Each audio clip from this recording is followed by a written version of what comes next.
Hey everyone, this is Pete, and welcome back to Atari ST A to Z, a series of short playthroughs of Atari ST games, some which I grew up with and some which are new to me.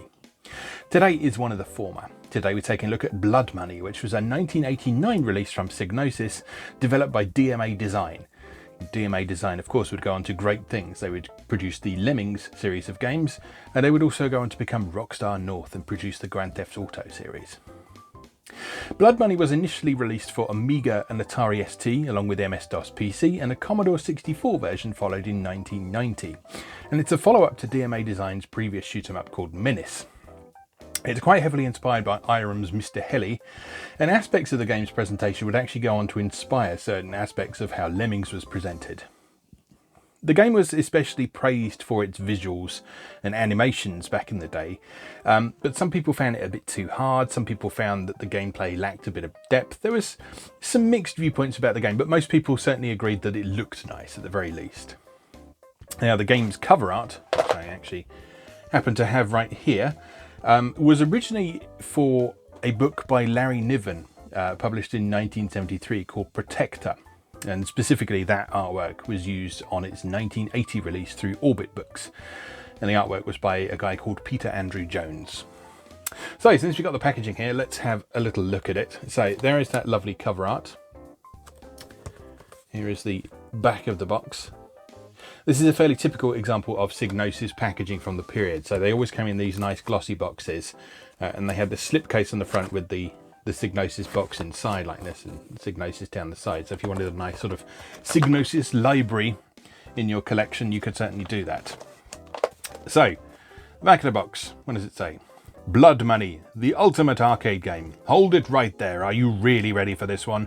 Have you got the courage to load up the experience that makes all the other games you've played seem prehistoric?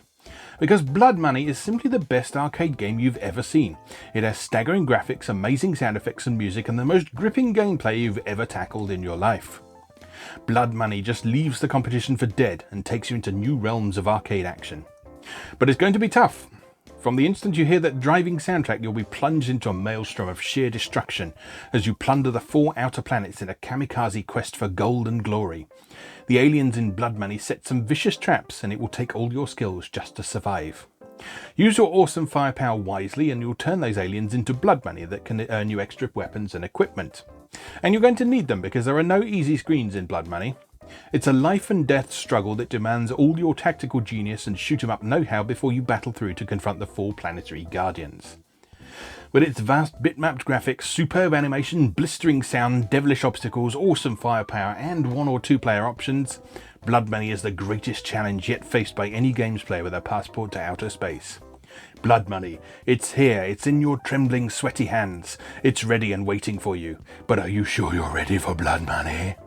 2 joysticks reply for 2-player games. Screenshots are from the Amiga version.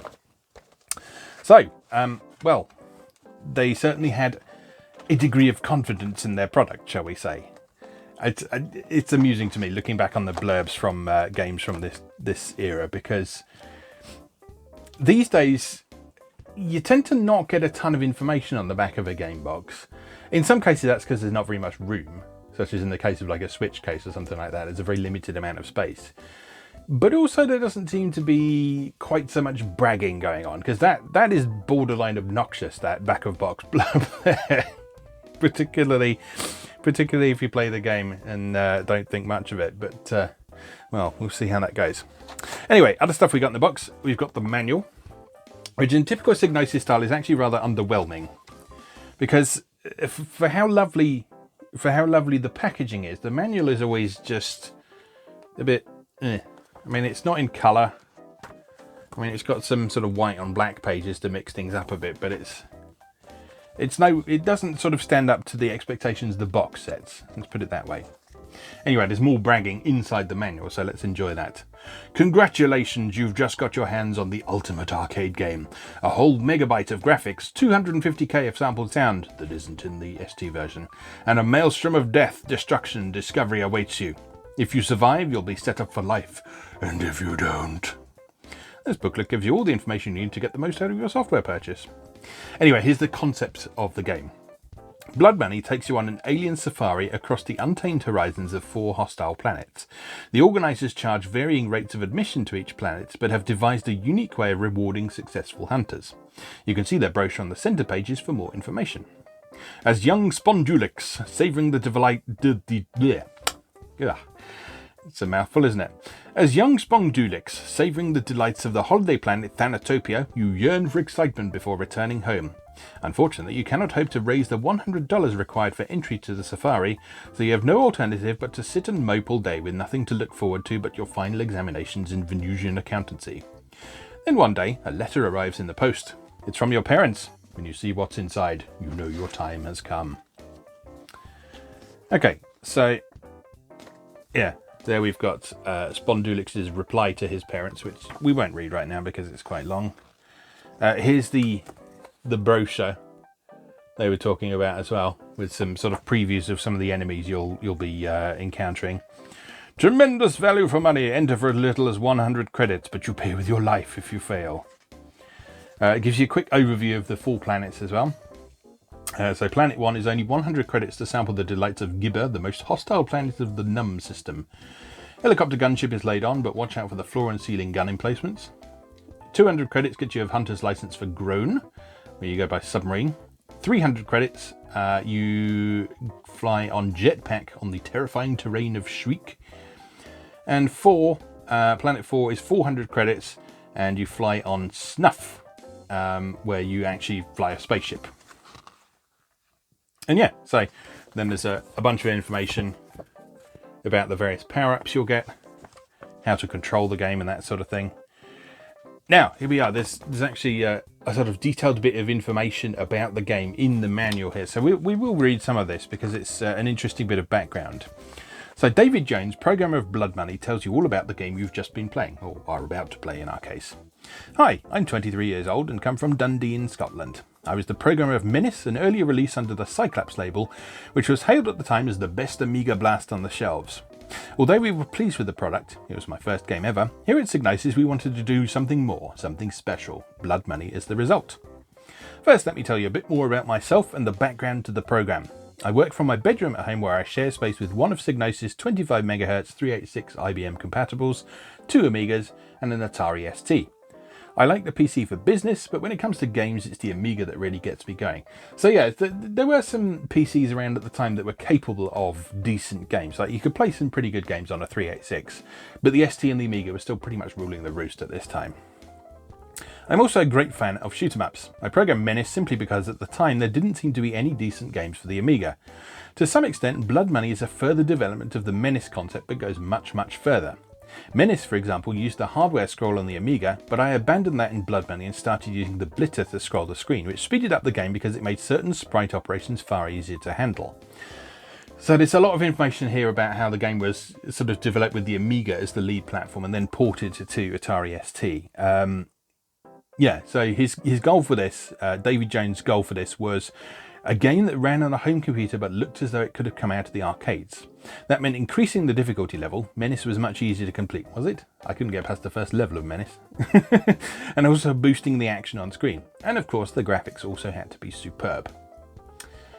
Yeah, so what else have we got in here? So there's a bit of technical information about the sprites.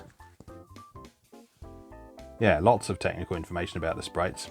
And then a fact box of technical details about the game as well. So there's 1 megabyte of graphics data, 250k of music, 16k of sound effects, sampled at 8 megahertz, although this is all in the Amiga version. The ST version has a few sample sounds in the intro, but not during gameplay itself.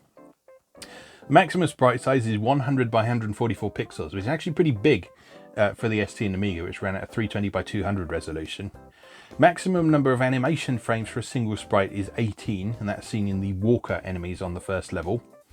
The frame rate update of the screen for scrolling and enemies is 16 times per second, so 16 frames per second, which might not sound like all that much, but the screen actually scrolls fairly slowly, and so it still looks quite smooth. However, separately from the screen update rate for enemies and scrolling and that sort of thing, the player ship update is actually at 50 frames a second. So the ship moves a lot smoother than all the enemies and stuff.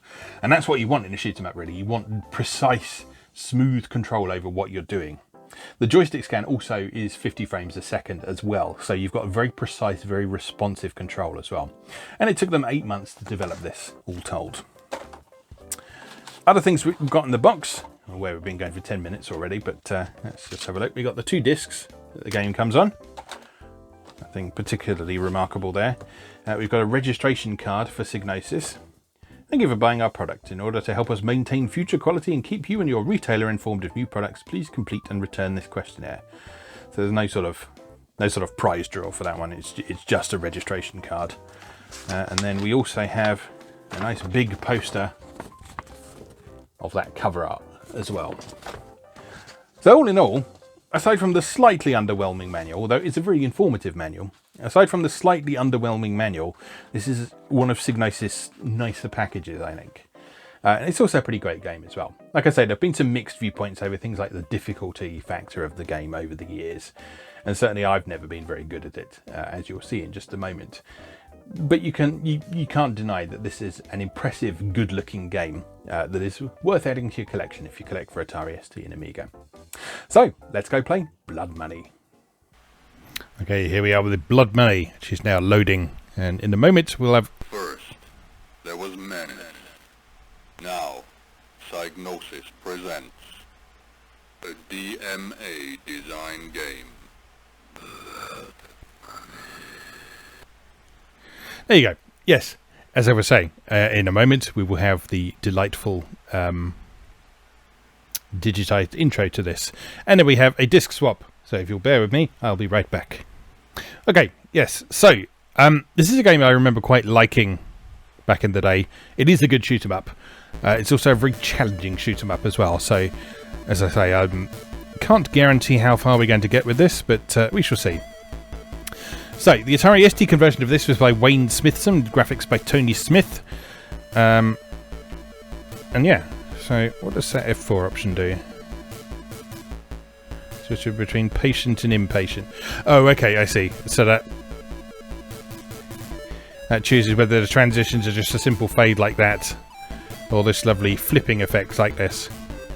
A patient sort, see? So let's stick with patient and press F1 for one player. Player 1 has $200. Player 2 has nothing because player 2 doesn't exist. Player 1 to select. Press fire to start. Alright, so you have $200, so you can play either of the first 2 levels to begin with. So we'll go with the helicopter one.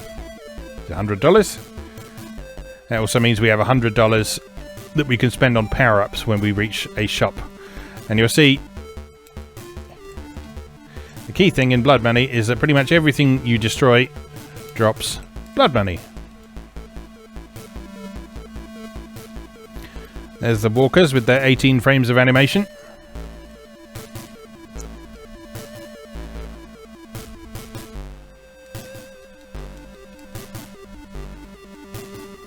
Very nice, I'm sure you'll agree. Now, the one thing I don't like in this is that there's no invincibility frames. So you get hit, you take damage repeatedly until you get out of the situation that is causing you to take damage. And so that means you can die very quickly and very easily in this if you're not careful.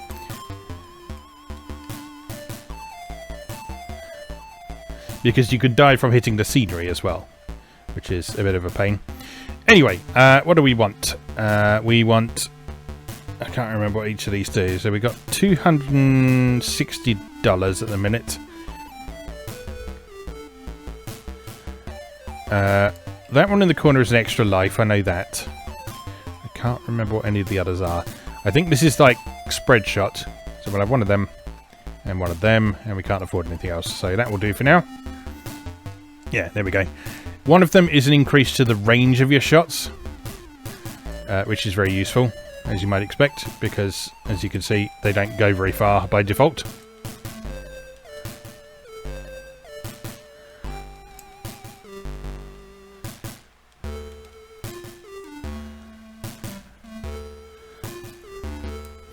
So heavy, heavy, heavy, heavy on the risk versus reward this game, because very often you'll find enemy formations are set up in such a way that if you destroy stuff too soon, you'll find it very difficult to grab the money that they're dropping.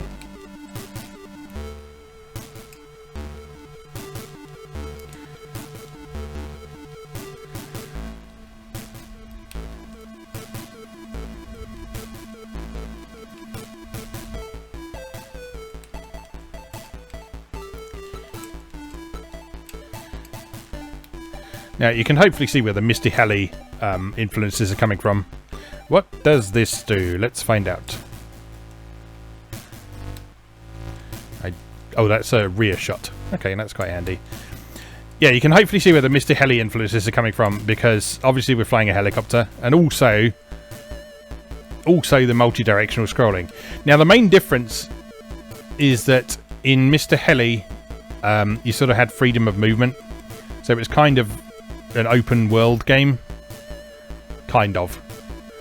I mean, there was still sort of a fairly linear route through the levels, but you sort of moved at your own pace instead of the pace of the scrolling as you do in this one. I like Mr. Heli. There's a reasonable port of it for Atari ST that we'll probably look at some point.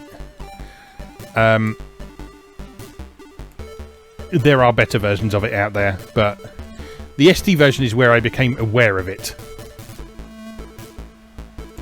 Oh no! Death. When you lose all your power-ups when you die. That sucks. That sucks. Massive amounts of balls.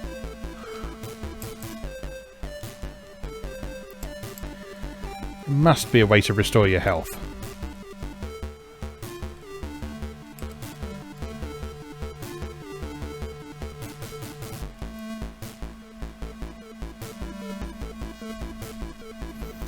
Bubbles. Give me your money, Bubbles.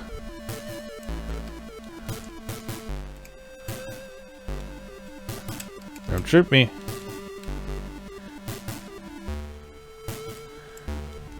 So yeah, I would maybe mind the lack of invincibility frames a little bit less if the scenery didn't damage you, or if you bounced off the scenery or something like that. But as it stands, that's how it is. Alright, let's get those back. And nothing else we can afford. And you see, also situations like that, you can actually trap yourself very easily. So if you enter that shop too late, you can trap yourself against the scenery, immediately die, and lose the power-ups you've just bought.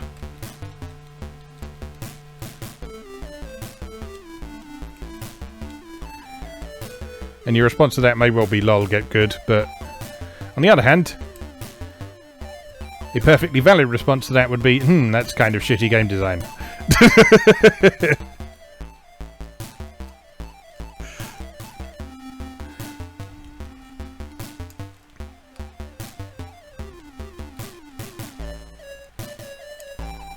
So, it is what it is, and thus we live with it.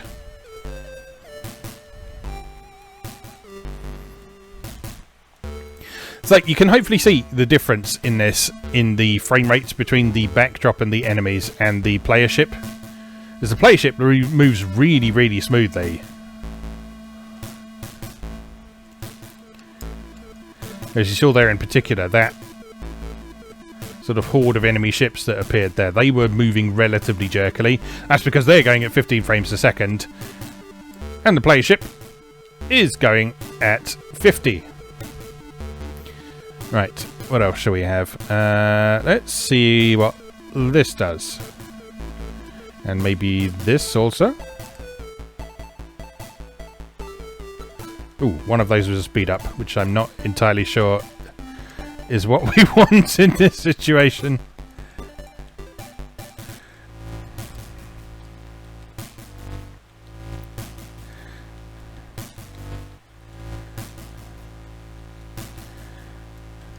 Yeah, speed up feels like a bit of a liability, to be honest.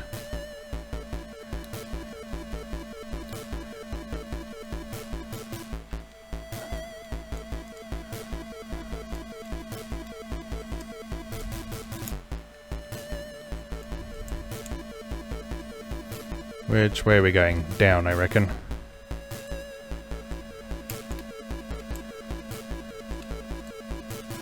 Got no health. One more hit is going to take me out. And I'll lose this lovely spread shot again. But it's fine. Everything's fine.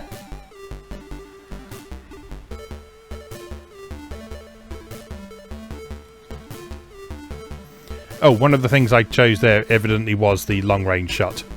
Which is nice, that's something at least. But yeah, don't get the speed up.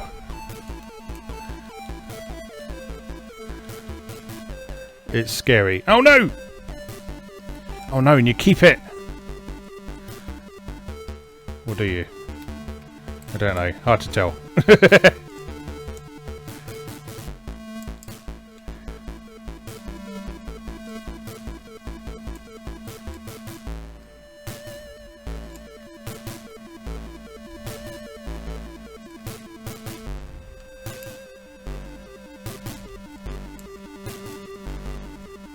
Stop it. Leave me alone. I only got $100. I don't think that's enough to get anything. Oh, I can get one directional shot. That one. There we go.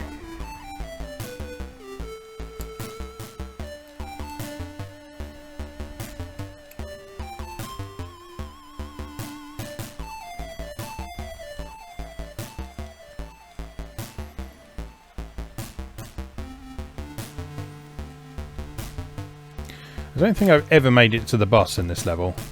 Or indeed, any level in this game. Oh, bollocks. I'm failing to concentrate. This might actually be the furthest I've ever got, to be honest. Oh, God. Why would you do that? That's mean. No! Tough luck, sucker! You were wasted. Fire to proceed.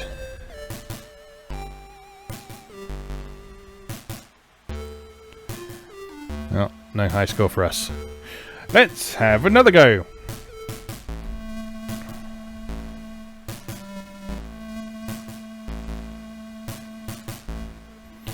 Alright, for variety's sake, we'll go and have a look at the submarine level.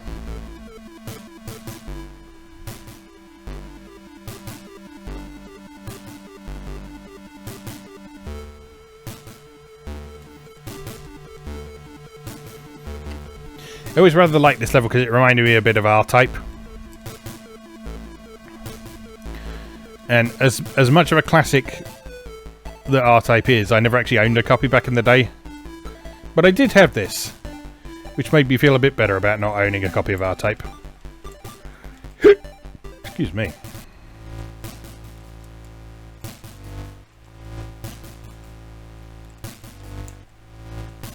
Oh no. That's not a good start, is it?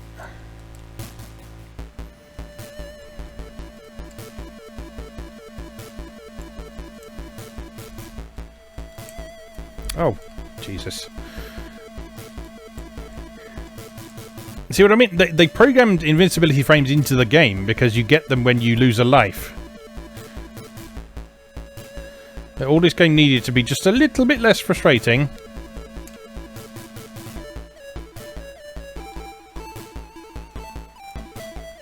It's just a little bit of invincibility when you get hit.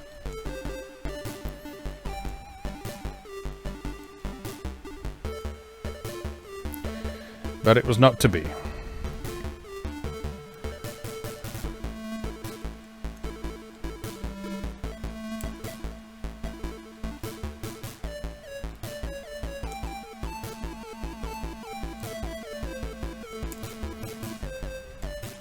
This is a really cool level, actually. All sort of organic thing going on with all the sea creatures.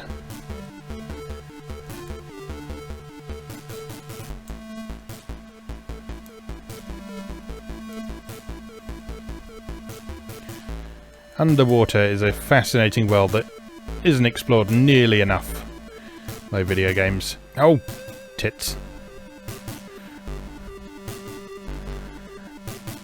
Right, $160. Fine, one of them.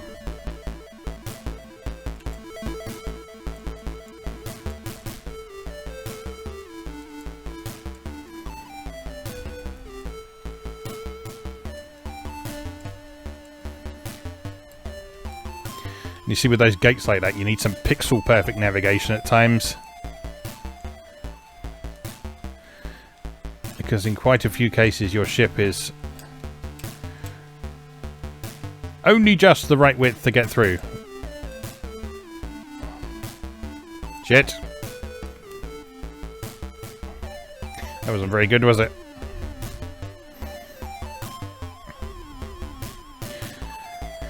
Alright, let's have one more go. We'll have another go at the helicopter stage. This time, let's play with the sound effects on, just to compare.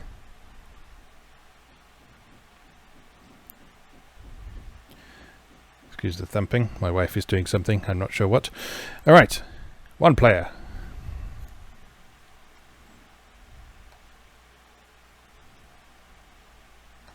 And helicopter level.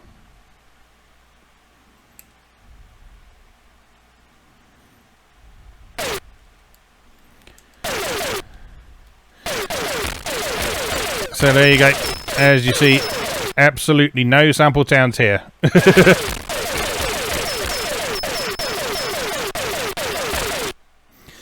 But I often do find, although I love a nice bit of music in a shoot 'em up, I tend to find sound effects more helpful because it gives you much more helpful feedback. Like, you know when you're hitting stuff, you know when you're dealing damage, you know when you're taking damage.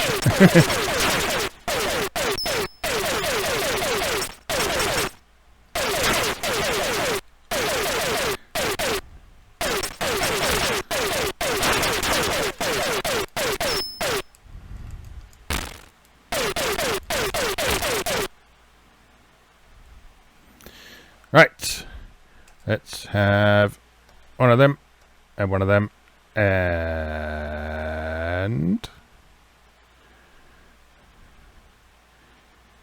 rear shot, why not?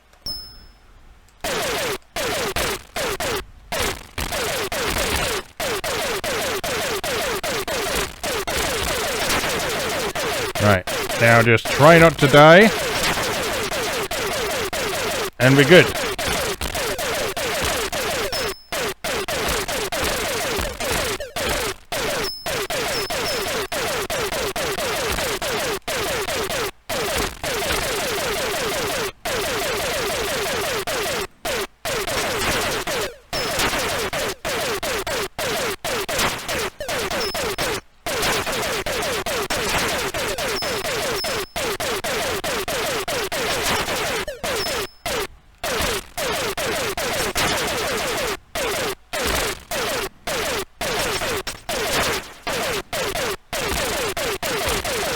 Yeah, I do wonder if there's one of those power-ups you can buy that restores your health.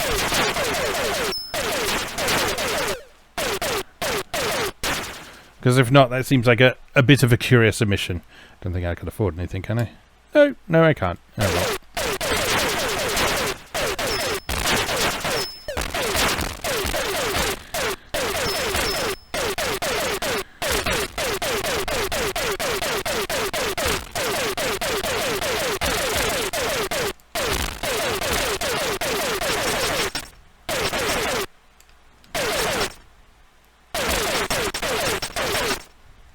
Oops.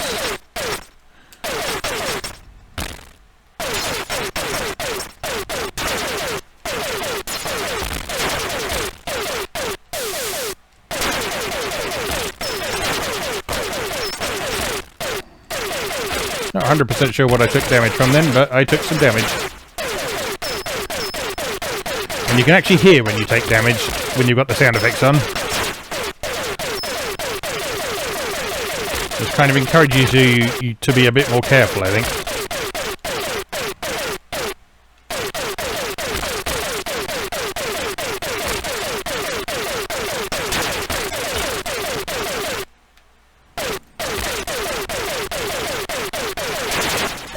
Oh no!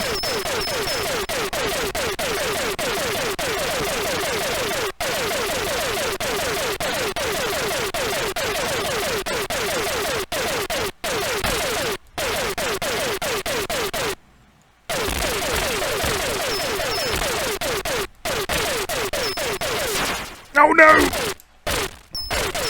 Why?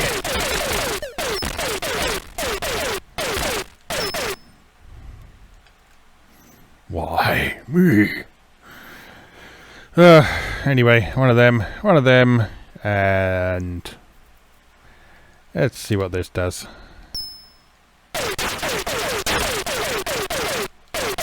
That's what that does.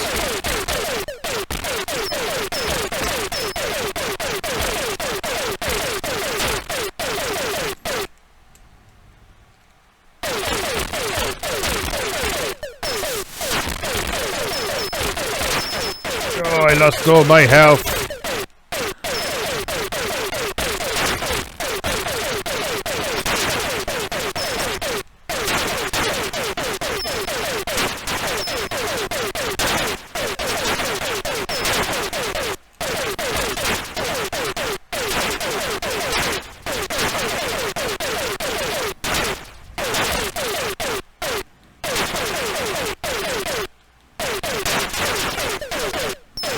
Lots of money. Not going to do me much good with no health, though, is it?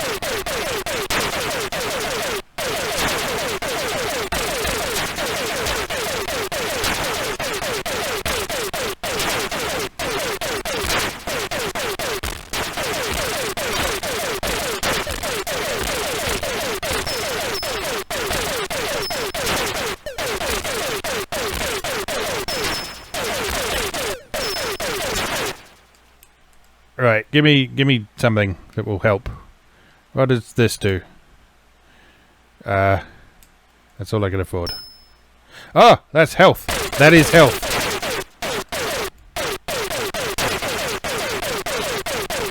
You can restore your health. Amazing.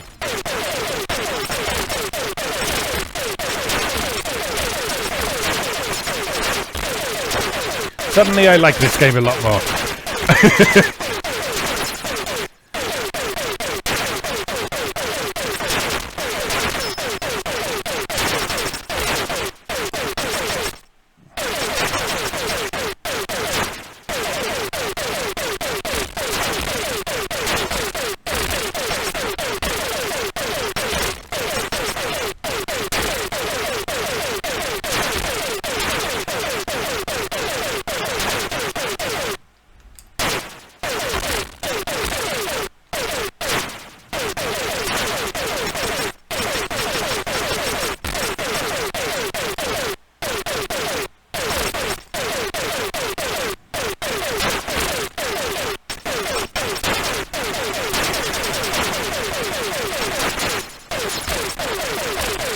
Carefully.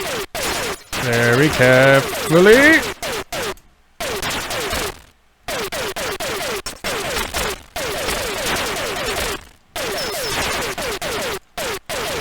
Ooh, I lost a bunch of health there. Oh no! No, no, no, no, no!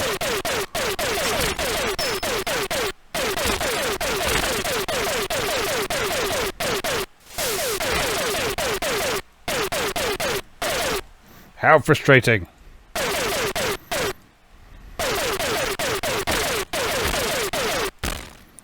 Oh, and I don't have enough for lots of weapons either. One of them.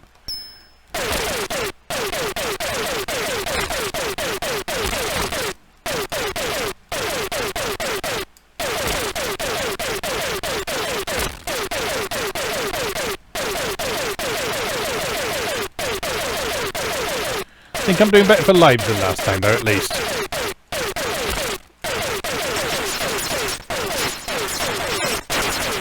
Which is something.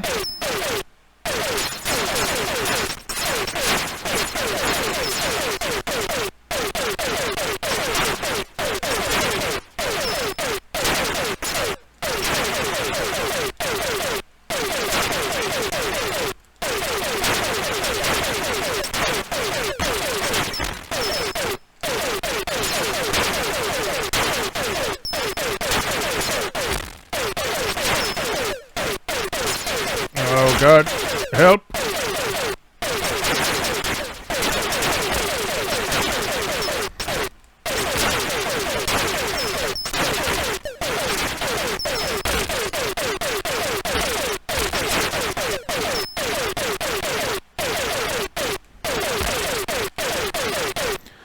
How long is this level? The answer is pretty long, because there's only 4 of them.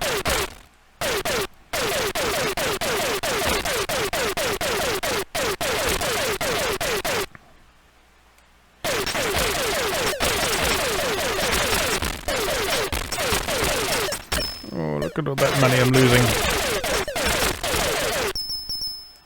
There we go. That's a bit better, isn't it? Come on, we must be due another shop by now. Surely.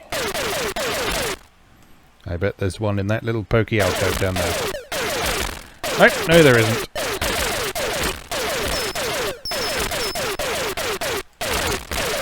Oh, that's fine. Time to collect some more money. Oh, there is one in the pokey little alcove down there. Give me stuff. Give me stuff. Give me one of them. Give me...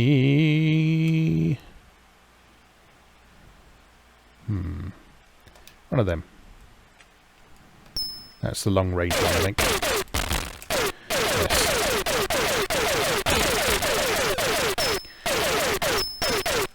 I think it's supposed to be like a targeting computer or something like that.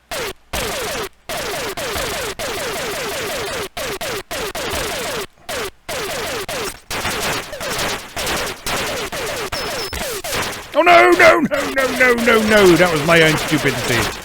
And that's what makes it all the more upsetting. I should not have done that. And that's all that money wasted. The agony. The absolute agony.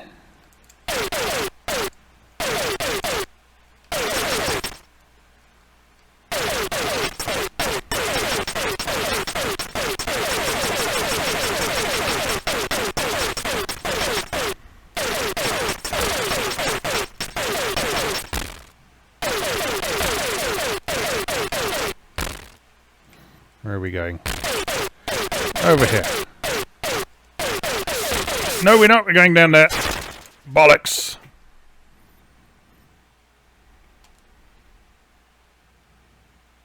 Well, I got on a high score table at least. Hello? Yes, we can use the keyboard. There we go. I thought for a horrible moment I was going to have to enter my name using the joystick. Anyway, I think that's more than enough of that. That is blood money for Atari ST. That is a good shoot-'em-up. Like I say, aside from the few little things that I don't like about it, like the lack of invincibility frames and so on, you can learn to live with that, though. You just have to play it in a certain way. It just so happens that that way is very different to how you play other shoot-'em-ups, but, well, what are you going to do? What are you going to do? We'll leave that there for today, then. As always, thank you very much for watching, and I'll see you again next time.